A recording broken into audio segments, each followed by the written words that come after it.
샬롬 샬롬 샬롬 샬롬. 하나님 사랑합니다. 여러분 주 안에서 사랑합니다. 배꼽편 말씀이죠. 네. 내가 찬양하는 하나님이여 잠잠하지 마옵소서. 1절에 이렇게 말씀하고 있습니다. 하나님이여 잠잠하지 마옵소서. 그들이 악한 입과 거짓된 입을 열어 나를 치며 속이는 혀로 내게 말하며 또 미워하는 말로 나를 두르고 까닭 없이 나를 공격하였음이니라. 나는 사랑하나 그들은 도리어 나를 대적하니 나는 기도할 뿐이라. 그들이 악으로 나의 선을 갚으며 미워함으로 나의 사랑을 갚았사오니 악인이 그를 다스리게 하시며 사탄이 그의 오른쪽에 서게 하소서. 그가 심판을 받을 때 죄인이 되어 나오게 하시며 그의 기도가 죄로 변하게 하시며 그의 연수를 짧게 하시며 그의 직분을 타인이 빼앗게 하시며 그의 자녀는 고아가 되고 그의 아내는 과부가 되며. 이렇게 쭉 말씀하고 28절에 그들은 내게 저주하여도 주는 내게 복을 주소서. 그들은 일어날 때 수치를 당할지라도 주의 종은 즐거워하리다. 나의 대적들이 욕을 옷 입듯 하게 하시며 자기 수치를 겉옷같이 입게 하소서. 내가 입으로 야훼에게 크게 감사하며 많은 사람 중에 찬송하리니 그가 궁핍한 자의 오른쪽에 서사 그의 영혼을 심판하게 하는 자들에게서 구원하실 것이로이다. 이렇게 기도하죠. 다시는 여기에서 그의 대적자들보다 악했던 하나의 그 특정한 사람을 대하고 있습니다. 그는 대적자들 중에 괴수고 악과 복수의 방법에서가 아니라 하나님에 대한 거룩한 열성에서 그리고 그리스도의 대적자들을 보면서 죄에 대해서 말하고 있죠. 특히 유다와 같은 자는 그리스도를 배반하였고 그의 죄는 그를 정죄했던 빌라도의 죄보다 더 컸다라고 할 수 있습니다. 요한복음 19장 11절에 예수께서 대답하시되 위에서 주시 아니하셨더라면 나를 해할 권한이 없었으리니 그러므로 나를 내게 넘겨준 자의 죄는 더 크다 하시니라. 다윗은 그의 파멸을 빌고 예고했고 그가 완전히 불행에 빠지기를 예견하며 공포합니다. 마치 우리 주님께서 그를 지옥의 아들이라 부른 것과 같이 칼빈은 당시 프란체스코 수사들과 다른 수사들에게 공통적으로 발견할 수 있는 참을 수 없는 신성 모독을 말하고 있습니다.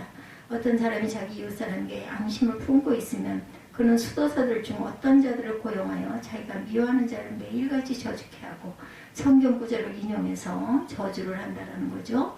칼빈은 특히 자기 친아들과 의젓치 않은 한 프랑스 여인이 수도사를 시켜 자기 아들을 저주케 했던 사실을 말하고 있습니다. 이렇듯 성서에서 악마적인 감정을 뽑아내고 하나님의 재단에서 불을 훔쳐다가 불화의 불을 붙이고 하늘에서 불이 내려 지옥불을 붙이라고 기도하는 따위는 생각할 수 없는 불경건한 그러한 그 행위죠. 여기에 나타난 저주는 매우 두려운 것으로 되어 있습니다. 하나님의 아멘이라고 한 자들에게 대적하는 자들에게는 화가 수많은 화가 미칠 것이다. 돌이켜 하나님께 영광을 돌리려 하지 않는 자들은 하나님의 교회와 그의 백성들에게 무죄한 적이 된다. 이러한 사악한 자에 대해서 예언하고 있습니다. 오늘 본문이. 우리는 참 누구를 이런 식으로 악에 빠지게 하라고 이렇게 그 저주하는 기도를 해서는 안 되겠죠. 그는 범죄자로 무서운 시련과 단죄와 저주를 받아 던져주고 선고를 받게 될 것이다. 6, 7절에 이렇게 말하고 있어요. 악인이 그를 다스리게 하시며 사탄이 그의 오른쪽에 서게 하소서. 그가 심판을 받을 때 죄인이 되어 나오게 하시며 그의 기도가 죄로 변하게 하시며 그의 연수를 짧게 하시며 그의 직분을 타인이 빼앗게 하시며 그의 자녀는 고아가 되고 그의 아내는 과부가 되며 그의 자녀들은 유리하며 구걸하고 그들의 황폐한 집을 떠나 빌어먹게 하소서. 고리되고 많은 자가 그의 소유를 빼앗게 하시며 그가 수고한 것을 낯선 사람이 탈취하게 하시며 그에게 인애를 베풀 자가 없게 하시며 그의 고아에게 은혜를 베풀 자도 없게 하시며 그의 자손이 끊어지게 하시며 후대에 그들의 이름이 지워지게 하소서. 야훼는 그의 조상들의 죄악을 기억하시며 그의 어머니의 죄를 지워버리지 마시고 그 죄악을 항상 야훼 앞에 있게 하사 그들의 기억을 땅에서 끊으소서. 엄청난 저주를 하고 있죠. 예.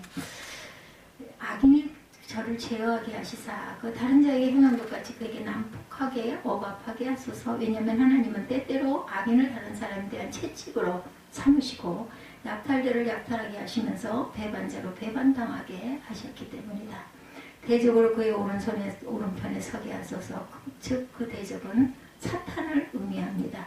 사탄이 유다에게 들어가 유다를 지배했고 그를 죄에 향해 재촉했고 결국 파멸로 이끌죠. 그래서 사악한 심령이 유다를 제어했고 유다의 양심은 사탄에게 굴복하고 맙니다. 사탄이 유다 자신의 양심을 정면으로 반대하죠. 사탄으로 그의 오른편에 서게 하소서. 그리고 그를 속이기를 늦추지 마소서. 마치 그가 아합을 파멸로 이끌고 그를 송사하고 제어한 것 같이 그는 확실히 사탄의 야훼가 너를 청망하노라. 스가랴 3장 1절이죠. 예, 그러한 자를 옹호하지 못하고서 던져진 것이다. 그가 인간의 피보석에서 심판받게 될 때 정의를 회피하던 그의 평소의 경향이 그로 하여금 어떤 도움도 줄 수 없게 하고 그가 그의 죄를 발견하도록 해서 죄를 지고 나오게 하소서. 그가 하나님의 법정 앞에서 도망갈 수 없고 거기에서 심판과 보상의 날이 올 때 정죄받게 될 것이다. 저주받은 악인의 아우성이 용납되지 않을 뿐만 아니라 법정 모독으로 간주되는 것과 같이 그 기도가 죄로 변하게 하신다. 따라서 사악한 자의 기도가 죄가 된다라는 거죠. 왜냐하면 위선과 악독의 곰팡이가 스럽기 때문이라는 것입니다. 그들이 더 큰 날을 당하게 되었을 때는 이미 늦어 야훼여 우리에게 보이소서라고 외쳐도 소용이 없다. 모든 것이 그에게 거역하며 심지어는 그의 기도까지 그에게 손해를 더 증진시키기 때문이라는 것. 그들이 더 큰 날을 당하게 되었을 때는 이미 늦어 야훼여 우리에게 보이소서라고 외쳐도 소용이 없을 것이다. 모든 것이 그에게 거역하며 심지어는 그의 기도까지도 그에게 손해를 증진시킨다. 그는 정죄됨으로 말미암아 가장 유명한 악인으로 판결이 됩니다. 그는 정의의 검에 의해서 그의 생명을 잃게 되고 연수가 도중에 끊어지게 될 것이다 라고 말하죠. 네. 내가 찬양하는 하나님이여 잠잠하지 마옵소서. 그래 악하니까 거짓된 입을 열어 나를 치며 속이는 혀로 내게 말하며 미워하는 말로 나를 두르고 까닭없이 나를 공격하였음이니이다. 나는 사랑하나 그들은 도리어 나를 대적하니 나는 기도할 뿐이라. 그들이 악으로 나의 선을 갚으며 미워함으로 나의 사랑을 값싸오니 악인이 그를 다스리게 하시며 사탄이 그의 오른쪽에 서게 하소서. 사탄이 승리하게 해달라는 거죠. 그의 자녀들은 유리하며 구걸하고 그들의 황폐한 집을 떠나 빌어먹게 하소서. 예. 가족은 멸절되고 거지가 되고 9절이죠. 예, 고아가 되고 그의 아내는 과부가 되어 사악한 자들의 그의 악한 행적으로 말미암아 돌보고 부양해야 할 그들의 아내와 자녀를 파멸로 인도한다라고 얘기합니다. 그의 자녀가 아버지를 잃고서도 살아갈 능력을 가졌다면 여전히 위로 가운데 생활해 가겠지만 그들은 유리구걸하게 된다. 그들은 거주할 집을 갖지 못하며 거할 곳도 찾지 못하고 음식을 어디서 구해야 할지를 모르는 채 두려움과 떨림으로 그 황폐한 집을 떠나 불에서 나온 들짐승과 같이 빌어먹게 된다는 거죠. 아주 무서운 이야기를 하고 있습니다. 11절에 악인의 소유가 몰수되는 것처럼 그의 소유 또한 파멸될 것이다. 고리되고 마는 자로 그의 소유를 다 취하게 하시며 그가 수고한 것을 그 악인이 외인이 탈출하게 하소서. 그는 그의 소유를 전혀 갖지 못할 것이다. 욥기 5장 4, 5절이 또 증거합니다. 그의 후손은 비참하게 될 것이다. 고아들은 비록 소유를 가진 것이 아무것도 없다 할지라도 때때로 하나님께서 그에게 긍휼을 베푸시는 그 자들의 친절함에 의해서 부양이 되는데 이렇게 사악한 자는 결코 자비를 베푼 일이 없기 때문에 고아를 연을 자도 없게 하소서. 12절에 그의 자손이 끊어지게 하시며 후대에 그들의 이름이 지워지게 하소서. 야훼는 그의 조상들의 죄악을 기억하시며 그의 어머니의 죄를 지워버리지 마소서. 그 죄악을 항상 야훼 앞에 있게 하사 그들의 기억을 땅에서 끊으소서. 아주 무서운 저주를 하고 있습니다. 여기서 수치스러운 죽음으로 향하는 것과 가족과 지위가 파멸되고 그들에게 야비하고 가증한 일이 나타나서 그들의 후손에게 빈곤과 수치와 불행을 상속시켜주는 것을 보라. 시편 109편 말씀을 지금 함께 은혜를 나누고 있습니다. 불행하게 파괴시키는 장본인은 바로 뭐라고요? 죄라고 말합니다. 박식한 하몬드 박사는 이것을 그리스도를 십자가에 못 박음으로 말미암아 유대나라가 당하게 되는 최후의 분산과 황폐에 적용을 시키고 있습니다. 그들의 왕과 민족은 제거되고 그 나라는 황폐하게 되고 그들의 후손은 도망하여 유리방황하는 자들이 되었다. 이러한 저주들의 근거는 매우 혹독하게 들리지만 그들에게는 매우 정당한 것임을 말해줍니다. 죄인들의 후손에 대한 복수의 저주들이 정당화하기 위해서 그의 조상들의 죄, 즉 그 10주의 죄악과 어미의 죄가 여기서 문제시가 되죠. 14, 5절입니다. 야훼는 그의 조상들의 죄악을 기억하시며 그의 어머니의 죄를 지워버리지 마소서. 그 죄악을 항상 야훼 앞에 있게 하사 그들의 기억을 땅에서 끊으소서. 그가 인자를 베풀기를 생각하지 아니하고 가난하고 궁핍한 자와 마음이 상한 자를 핍박하여 죽이려 하였기 때문이니다. 이렇게 이루고 있어요. 17절에 그가 저주하기를 좋아하더니 그것을 자기에게 임하고 축복하기를 기뻐하지 아니하더니 복이 그를 멀리 떠났고 28절에도 저주하기를 옷 입듯 하더니 저주가 물같이 그 몸속으로 들어가며 기름같이 그의 뼛속으로 들어갔나이다. 19절에 저주가 그에게는 입는 옷 같고 항상 뛰는 띄어받게 하소서. 이는 나의 대적들이 곧 내 영혼을 대적하여 악담하는 자들이 야외께 받는 보응입니다.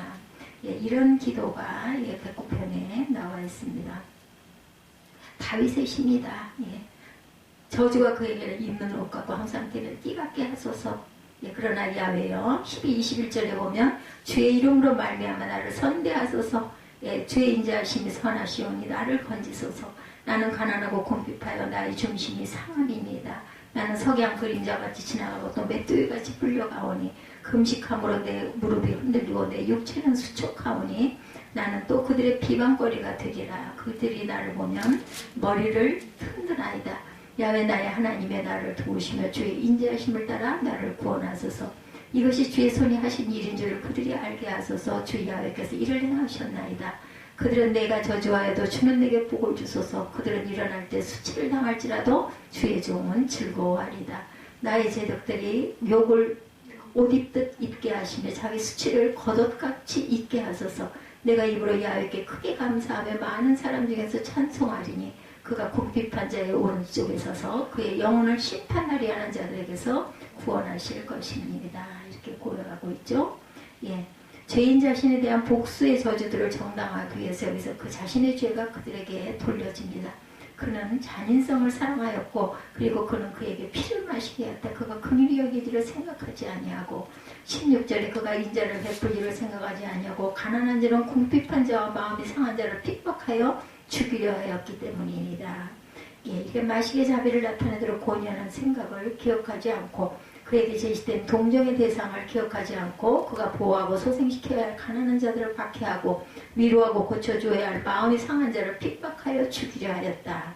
여기 실로 살기에 적합하지 못한 한 야만적인 인간, 그는 저주하기를 좋아했다는 거죠. 17절에서 19절에 그가 저주하기를 좋아하더니 그것이 자기에게 임하여 축복하기를 기뻐하지 아니하더니 복이 그를 멀리 떠났다. 18절에 저주하기를 옴니뜻 하더니 저주가 물같이 그의 몸속으로 들어가며 기름같이 그의 뼛속으로 들어간나이다. 저주가 그에게는 입는 옷 같고 항상 뛰는 띠와 같게 하소서. 그의 잔인성이 마치 그들에게 저주로서 공격했으나 그것은 무력하고 우스운 것이었다. 오히려 저주들은 그에게 되돌아가게 될 것이라는 거죠. 그래서 누구를 저주하고 미워하고 그런 그 협박하는 모든 것은 결국은 자기가 먹게 된다는 거죠. 그는 축복하기를 기뻐하지 아니었다. 다른 사람이 잘 되기를 원하거나 다른 사람이 잘 되는 것을 보는 일을 도무지 기뻐하지 않았다. 아무에게도 선한 말을 하거나 좋은 소원을 주지 않았고 더욱이 누구에게도 선한 표현을 하지 않았다. 그리하여 복이 멀리 떠났다. 저주하기를 옷 입듯 하였다. 그는 자기가 마음만 먹으면 자기 주변의 모든 사람을 놀라게 할 수 있을 것을 마치 의복의 장신구인 양 자랑스럽게 여겼다. 그는 그것을 마치 갑주인 양 신뢰했고 그가 두려워하는 자들의 모욕으로부터 그를 보호하는 것이다. 이렇게 생각을 합니다. 그리고 그는 그것을 충분히 지니고 있다. 그는 저주하기를 즐겨하는가. 하나님의 저주가 물같이 그 내부에 들어가며 수정같이 그를 부풀게 하였고 기름같이 뼈에 들어가 주의 말은 빠르고 힘이 있어 절과 골수 사이를 갈라놓는다라는 거죠. 19절에 그것은 힘있게 그리고 유효하게 작용합니다. 영혼을 붙잡는다. 맹렬한 것이어서 해독제가 없다. 모처럼 입은 옷과 같이 19절에 이렇게 고백하죠. 모든 면에서 그를 에워싸고 있고 그의 저주가 그 이웃에게 대한 자랑이었던 것만큼 하나님의 저주는 그에게 수치가 될 것이다. 그것은 그에게 항상 뛰는 띠와 같이 부착하고 그는 결코 그것을 제거할 수도 없으리라. 그에게 진노하는 물이 되어서 복부를 부풀게 하며 사지를 썩게 만든다. 무서운 저주입니다. 그 티표미저는 무서운 아멘으로 그의 저주를 결론 짓고 있는데 그것은 내가 그렇게 되기를 원하나이다는 말을 의미할 뿐만 아니라 나도 그것이 그렇게 될 것을 믿습니다. 아멘이죠. 이는 대적과 곧 내 영혼을 대적하여 악담하는 자와 야훼께 받는 보응입니다. 20절이죠. 그리고 이것은 주 예수의 모든 대적자들에 대한 보응이 될 것이다. 그의 통치를 받지 아니게 하는 그의 적들은 그의 앞에서 사륙당할 것이다. 그리고 어느 날 그의 백성을 괴롭히던 자들에게 고난을 보응할 것이다 라는 무서운 저주의 기도가 있는 시편 109편 6절에서 20절까지의 말씀을 함께 나눠보았습니다. 기도하시겠습니다.